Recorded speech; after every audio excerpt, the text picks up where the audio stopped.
Ang kwentong ito ay hango sa totoong buhay. Karanasan ito ni Onsing.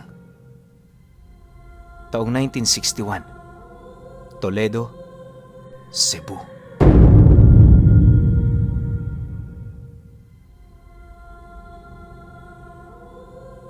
Itong mga panahong ito, nasa edad 16 na taong gulang itong si Onsing. Sa kanilang tahanan noon, namamahay ang 5 albularyo niyang tiyuhin para protektahan siya. Magmula kasi noong ipinanganak siya, halos hindi na siya nilubayan ng nilalang na purong kadiliman tapos nakasakay sa isang kabayong kulay itim. Kapag gabi, naglilibot yun sa kanilang lugar, naghahanap ng pagkakataon para umatake. Hindi naman katakataka para sa kanila ang ganoong pangyayari, lalo pat nanggaling siya sa sinapupunan ng isang dibino. Ayon sa tiyuhin niya, bago namatay ang nanay niya, nasipat na nito ang mangyayari sa buhay niya. Noong ipinagbubuntis pa lang kasi itong si Onsing, naging madalas na ang pagkakaroon nito ng kakaibang bangungot. Dagdag pa nito na, bagaman walang nakakalapit sa kanilang mga aswang noong mga panahong yun, hindi pa rin sila nagpakakampante sa kadahilan ng anumang oras maaaring bumaliktad ang mga pangyayari. Mariinding naniniwala ang tiyuhin niyang albularyo, isa ang nilalang na yon sa dahilan ng pagkamatay ng kanyang ina. Wala naman noong nagawa ang kanyang ama, buhat sa isa lang yung ordinaryong magsasaka. Dahil sa ganoong sitwasyon ng kanyang buhay, lumaki siya na marami ang bawal. Ang iilan sa mga ito, bawal siyang makipaglaro sa ibang bata, hindi siya maaaring lumabas ng nag-iisa, at higit sa lahat, hindi niya dapat makalimutan ang pagdarasal 3 beses sa isang araw. Wala pa rito ang pagpapasalamat sa mga bagay na nangyayari sa kanyang buhay. Sa taong ito, kasalukuyang tinuturuan si Onsing ng kanyang ama na magbasa. Minsan, kapag abala yun sa trabaho, yung panganay niyang tiyuhin ang nagtuturo sa kanya.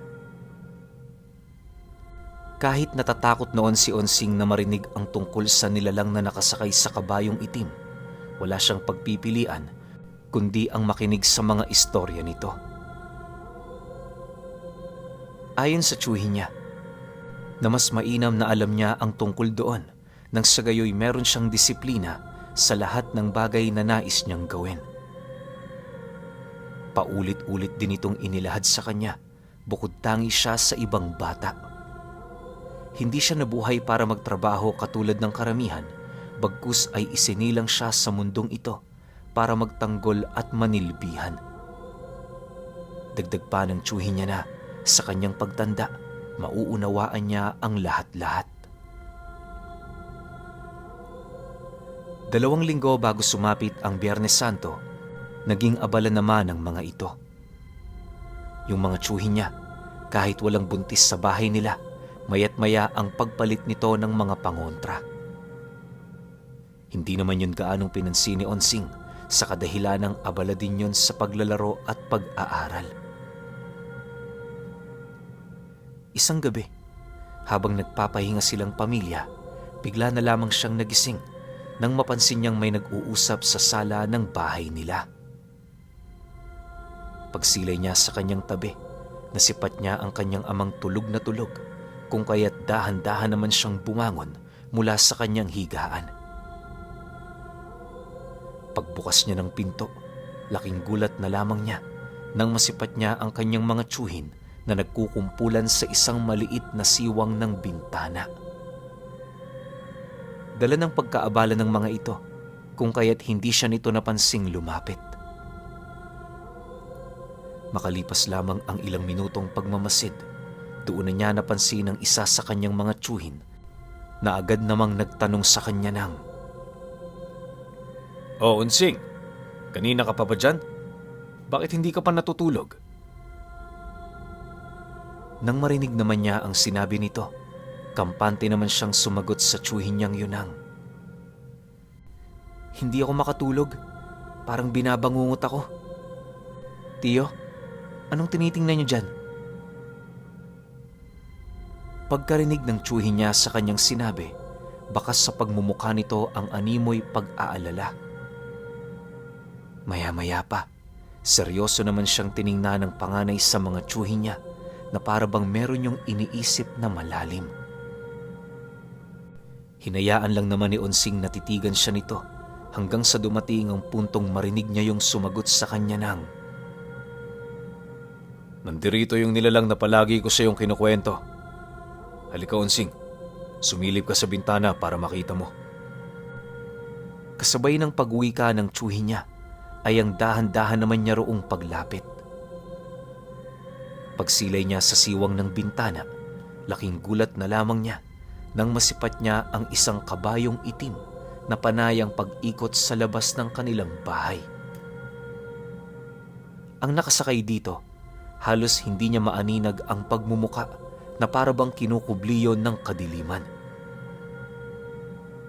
Makalipas pa ang ilang minutong pagmamasid, laking gulat na lamang ni Onsing nang masipat niyang tumitig sa kanya ang nilalang na yon at kasabay nito ang pagrinig niya sa kakaiba nitong pag-atungal. Ayon sa kanya, na ang sigaw ng nilalang na yon ay parang boses ng mga taong pinasigaw ng sabay-sabay. Hindi niya mawari kung ano ang nilalang na yon, pero masyadong nakakakilabot ang sigaw nito. Sa sobrang nerbiyos noon ni Onsing, hindi niya namalayan, kumalas na pala sa kanyang katawan ang kanyang wisyo. Magmula noong naganap ang pangyayaring yon, nagkaroon siya ng takot sa nilalang na kanyang nakita. Kahit nga umaga nun, hindi na siya gaanong lumalabas ng bahay nila sa takot na baka naghihintay sa kanya ang nilalang. Isang linggo pa ang lumipas, naging abala naman ang mga tiyuhin niya sa paghahanda. Hindi yun naghahanda para sa paparating na Biyernes Santo, bagkus ay naghahanda ito para kalabanin ang nilalang na nakasakay sa kabayong itim. Naniniwala ang mga tiyuhin niya, gagawa yun ng paraan sa araw ng pagkamatay ng Diyos para siya ay mapaslang. Ayon sa mga ito na, hindi nila pahihintulutan ang bagay na yon nang walang nangyayaring labanan. Inilahad din sa kanya ng panganay sa mga tiyuhin niya, humingi na sila ng tulong sa ermitanyong kanilang kakilala.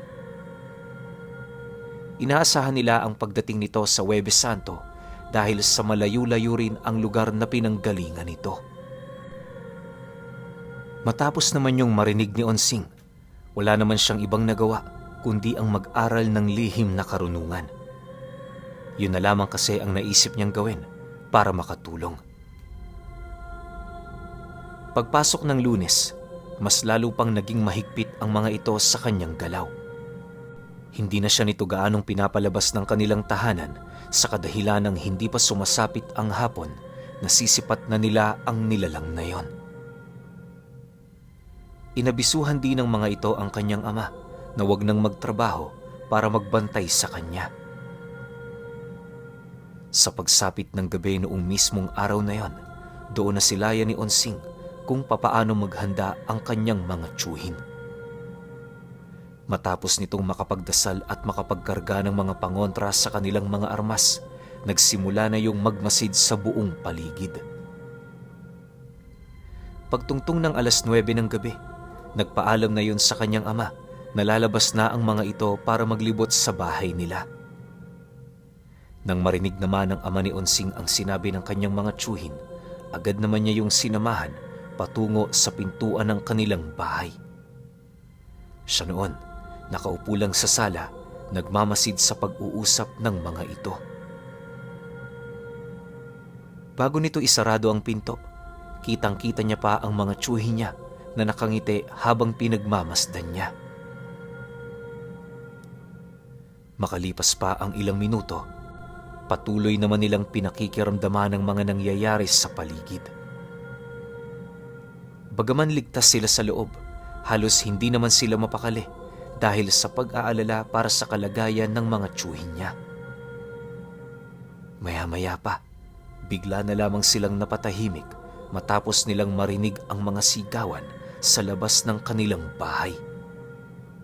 Sinasabayan din niyo ng pagkalansing ng mga tanga nitong armas, indikasyon na nakikipaglaban ang mga ito. Nang hindi na maatim ni Onsing ang mga pangyayari, doon na siya nagsimulang sumilip sa siwang ng kanilang dingding. Pagtitig niya sa labas ng bahay, bumungad sa kanya ang kabayong itim na pilit ginagapos ng kanyang mga tiyuhin. Subalit, kahit anong gawin ng mga ito, sadyang napakalakas ng nilalang na yon. Ni hindi nga nila ito magawang mahiwalay sa nilalang na nakasakay dito o matisod man lang ang mga paa nito.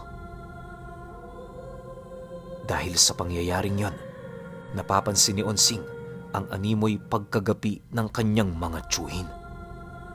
Sa isang iglap, narinig niya ang malakas nitong pagsigaw na siya namang naging sanhi upang mapalayo siya sa dingding ng bahay. Sa pagbalik ng katahimikan sa paligid, tanging ang halinghing na lamang ng kabayo ang kanyang narinig. Pagsilay niya sa labas, nasipat niya ang kanyang mga tiyuhing nakabulagtana at halos wala ng wisyo. Habang walang kalaban-laban ang mga ito, panay naman ang pag-apak doon ng kabayo na parabang wala yung balak na buhayin ang kanyang tiyuhin. Sa pagpapatuloy ng pagmamasid ni Onsing, doon niya nasilayan ang nilalang na nakatayo dito na dahan-dahang tumititig sa kanyang kinaroroonan. Pagharap ng nilalang na yon, bigla naman yung umatungal ng napakalakas na halos ikahimatay naman niya. Matapos yung gawin ng nilalang, mabilis din naman yung tumakbo papalayo. Kinaumagahan, ang kanyang tatay lamang ang naglakas loob na kunin ang katawan ng kanyang mga tiyuhin. Pagpasok nito ng kanyang ama, laking pasasalamat na lamang ni Onsing dahil buhay pa ito. Subalit, kahit alam niyang buhay pa ang mga tiyuhin niyang yon, hindi pa rin siya gaanong nagpakakampante sa kadahilan ng alam niya sa kanyang sarili na hindi yon basta pakakawala ng nilalang. Paglapat niya ng kanyang kamay sa noo nito, agad naman niya yung inialis dahil sa napakataas nitong temperatura. Akala niya hanggang doon lamang ang tinamong pinsala ng mga tiyuhin niya, pero pag-alis nila ng mga damit nito, doon nila nakita ang mga humpak nitong dibdib. "Diyos ko! Ano ito?" Takot na wika ng kanyang ama. Dahil sa pangyayaring yon, sinubukan naman nilang humingi ng tulong sa mga albularyo, subalit walang naglakas ng loob. Ayon sa isang matandang hiningaan nila ng tulong, labas na sila sa pangyayaring yon. Humingi din yun ng tawad sa kanila dahil sa kawalan nito ng lakas para tumulong. "Pasensya na kayo, pero ang nilalang na kinakaharap ninyo, hindi saklaw ng kakayahan ko. Alam kong mamamatay ako kapag tumulong ako sa inyo. Humanap na lang kayo ng albularyong mas maaasahan kumpara sa akin. Alam nyo naman, wala pa akong napapatunayan."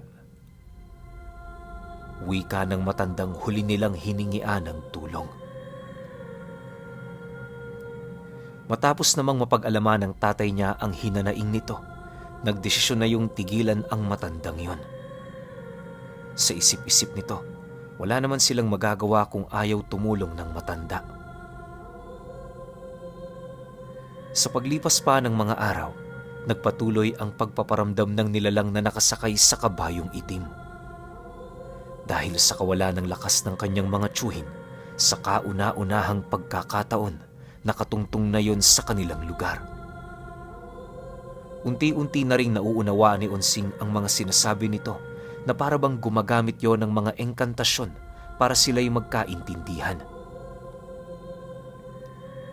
Pagtungtong ng Huwebes Santo, laking pasasalamat na lamang nila nang dumating ang ermitanyong tinawag ng mga tiyuhin niya. Nang masipat nila ang pagdating nito, agad naman nila yung pinapasok ng walang pagdadalawang isip. Habang nagpapahinga ang ermitanyo, inilahad nito sa kanila na ang tanging paraan lang para makaligtas itong si Onsing ay mailayo siya sa lugar na yon. Magtatago sila sa mga kabundukan at kagubatan sa loob ng mahabang panahon hanggang sa dumating ang puntong may lakas na siya para kaharapin ang nilalang. Dagdag pa ng ermitanyo, tanging siya lamang ang makakapaslang sa nilalang na yon. Dahil sa sinabi nito, wala namang nagawa sila Onsing kundi sumunod sa nais nitong mangyari. Pag-alis nila noon sa kanilang baryo, agad naman nilang tinahak ang mga kabundukan hanggang sa marating na nila ang tahanan ng ermitanyo. Doon siya namalagi ng halos 1.5 dekada na nakatuon lamang ang kanyang wisyo sa pagpapalakas ng kanyang mga karga. Ayon kay Onsing, na sa loob ng mga taong yon, marami silang pinagdaanan ng ermitanyong nagngangalang Lucas. Ito ang gumabay sa kanya para maging ganap na dibino habang patuloy nitong nililigaw ang daang paulit-ulit na tinutunto ng nilalang. Pagtungtong ni Onsing ng 31 taong gulang, naging kampante na ang ermitanyo buhat sa alam na nito na nasa kalakasan na ang lahat ng karunungang tinatangan niya. Sa kanilang pamamalagi sa lugar na yon, nagkaroon siya ng abilidad at kakayahan na kausapin ang mga puno, maging ang mga hayop na kanyang nasisilayan. Kaya niya ring utusan ng tubig na huwag dumaloy sa ibang lugar, alinsunod sa kanyang nais. Nang mapagtanto naman yon ni ermitanyong Lucas, nagdesisyon na itong ilahad kay Onsing ang lahat-lahat. Isang gabi, habang naghahapunan silang dalawa, doon nagkaroon ng pagkakataon ng matanda na kausapin siya ng seryoso. Ayon dito, hindi sa lahat ng pagkakataon magtatago na lamang sila. Upang matapos na ang sigalot na ilang taon nilang iniiwasan, kinakailangan na ni Onsing nakaharapin ang nilalang. Dagdag pa nito na sa kanyang pananaliksik na pag-alaman niya ang uri at lahi nitong pinagmulan. Onsing, panahon na siguro para malaman mo ang tungkol sa totoong pagkamatay ng nanay mo. Hindi yun pumanaw dahil sa pagsilang sa'yo. Namatay ang nanay mo dahil sa nilalang na yon. Hindi ko alam ang kabuuang detalye pero may mga patunay ako para suportahan ang aking kutob. Malakas ang mga dibinong katulad mo. Walang duda yon.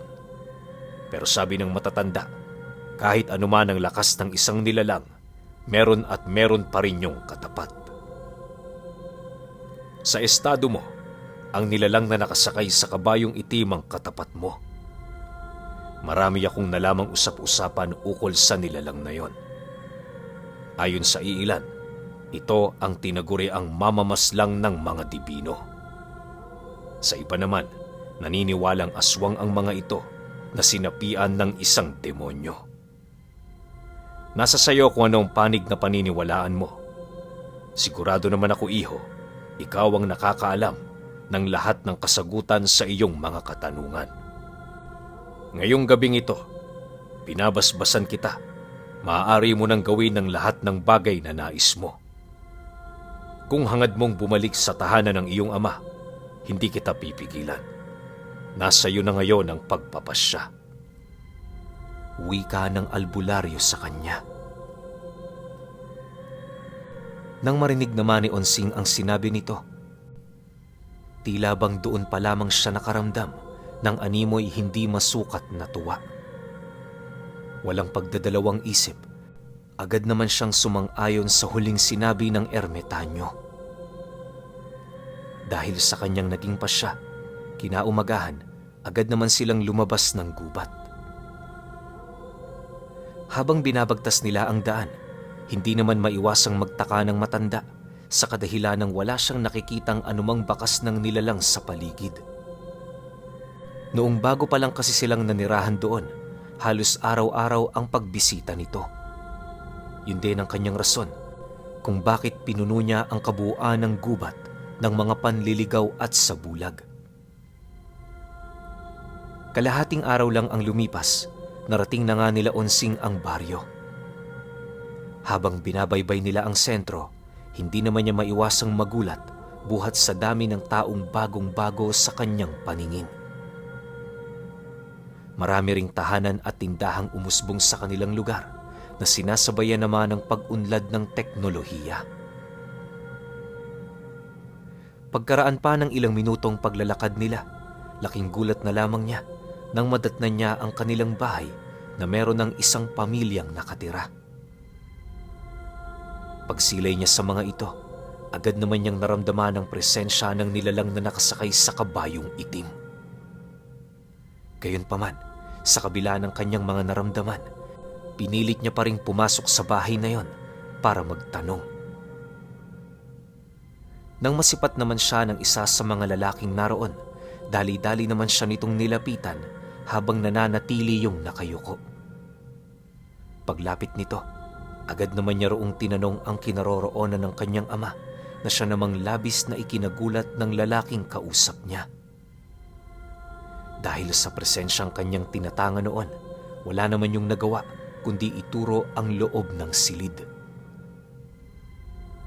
Nang masipat naman ito ni Onsing, dahan-dahan naman siyang pumasok habang patuloy na pinakikiramdaman ng paligid. Sa pagdating nila sa isang silid, doon niya nakita ang kanyang ama na nakaratay sa sulok. Napakadumi na ng lugar na yon na para bang ilang taon na itong hindi nalilinisan. Makalipas lamang ang ilang minutong pagmamasid, sinubukan niyang kausapin ang kanyang ama pero napansin niyang wala na ang orihinal na wisyo nito. Para na yung isang hayop na naghihintay na lamang ng katapusan ng buhay nito. Dahil sa kanyang mga nalaman, hindi sila umalis sa silid hanggat hindi pa sumasapit ang gabi. Sa pagbalot ng dilim sa kalupaan, inabisuhan ni Onsing ang ermitanyo na manatili sa kinaroroonan ng kanyang ama. Matapos siyan, doon na siya nag-umpisang maglakad patungo sa lugar kung saan niya naririnig ang halinghing ng kabayo. Paglabas niya sa bahay, doon bumungad sa kanya ang isang pamilyang aswang kasama yung nilalang na nakasakay sa kabayong itim. Sa puntong yon, agad namang binalot ng hindi maipaliwanag na galit si Onsing na para bang nais niyang mangyari, wasakin ang lahat ng demonyong umaaligid sa kanilang baryo. Pagdukot niya noon ang kanyang tabak, agad naman niyang tinigalpo ang mga nilalang, sabay sugod patungo sa kinaroroonan nito. Paglapit niya sa pamilya ng aswang na naninirahan sa dati nilang bahay, buong puwersa naman niya yung pinagpuputulan ng ulo. Nang masipat naman ng nilalang ang kanyang ginawa, bigla naman yung umatras, sabay sugod papalapit sa kanya. Nagpakawala rin yun ng iilang mga buhay na kataga, pero lahat ito walang panama sa bakod at puder ni Onsing. Sa pagpapatuloy ng kanilang pagbubuno, ipinadama niya sa nilalang na yon ang agwat ng kanilang kapangyarihan. Hanggat hindi pa noon nakakaramdam ng kakontentuhan ng kanyang sarili, patuloy niyang pinahirapan ang nilalang na yon. Nang magkaroon na ng pagkakataon si Onsing na hilahin ang kabayo nito, agad naman niya yung ginawa, sabay tadyak sa nilalang. Pagbagsak nito sa lupa, nagpumilit naman yung lumapit sa kanyang alaga, subalit hindi niya na yun pinaunlakan. Bago pa man mahawakan ng nilalang ang kabayo, nagawa niya na yung mapaslang. Pagbagsak nito, para yung isang papel na mabilis tinupok ng apoy.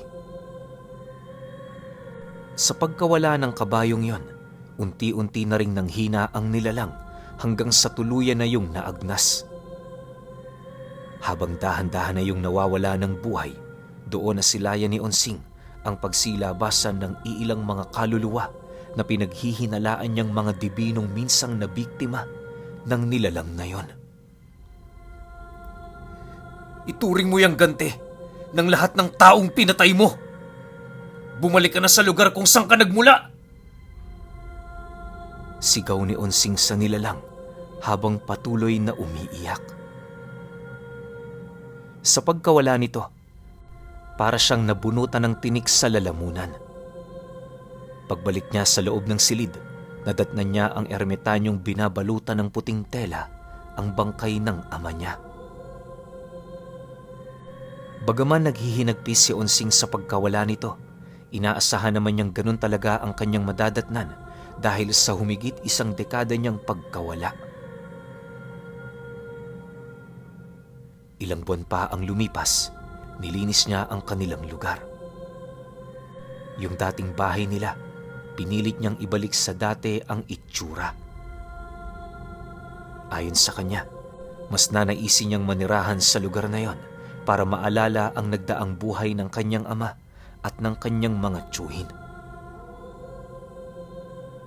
Sa pagtanda ni Onsing, itinuon niya ang kabuuan ng kanyang buhay sa pagtulong sa mga nangangailangan.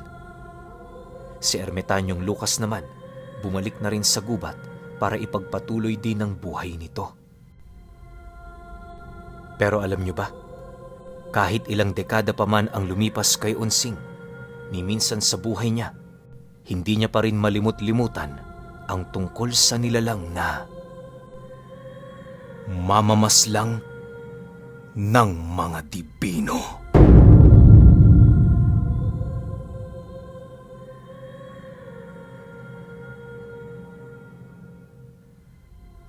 Okay, opinion ko sa kwento. Parang medyo magdi-disagree ako dito Kasi dibino. Parang ano yan di ba? Parang chosen one, though hindi naman sila one, pero parang sobrang bihira niyan sa loob ng pagpalagay na nating mga 10,000 na tao. Isa lang yan o baka nga wala pa. Tapos tatalunin lang ng ganitong klaseng nilalang na nakasakay sa kabayong itim. Pero oo nga may sense din naman. Kasi baka nga sugo to ni Satanas para patayin lahat ng klase ng dibino di ba? Kasi alam naman nating lahat na yung dibino, yan yung nagpapanatili ng kabutihan sa lupa. So syempre, the more na konti yung dibino, mas madali silang makakapaghasik ng lagim. 'Di ba? Kung sino nga naman tong mga demonyo na to na di ko alam, nakasakay sa kabayong itim tapos may nakaupo. Kulang na nga lang karet yung dala para alam na natin kung sino ka agad Pero hindi Iba ibang klaseng nilalang, ang lakas nito. Tsaka parang ito rin yung pumatay sa nanay neto ni Onsing, kung di ako nagkakamali. Buti na lang talaga matalino yung nilapitan niyang albularyo. Diba yun nga yung Ermitanyo pala, Ermitanyo na yun, diba? Si Ermitanyong Lucas, napakatindi. Alam niya yung gagawin niya, tsaka parang na-predict niya na yung future. Siguro marami rin tong kaibigang engkanto na nagchismis sa kanya kung ano yung nakaraan neto ni Onsing. Pero sayang lang kasi isang kwento lang Maganda sana kung series to kasi ngayong malakas na to si Onsing, sino pa kaya makakapalag sa kanya?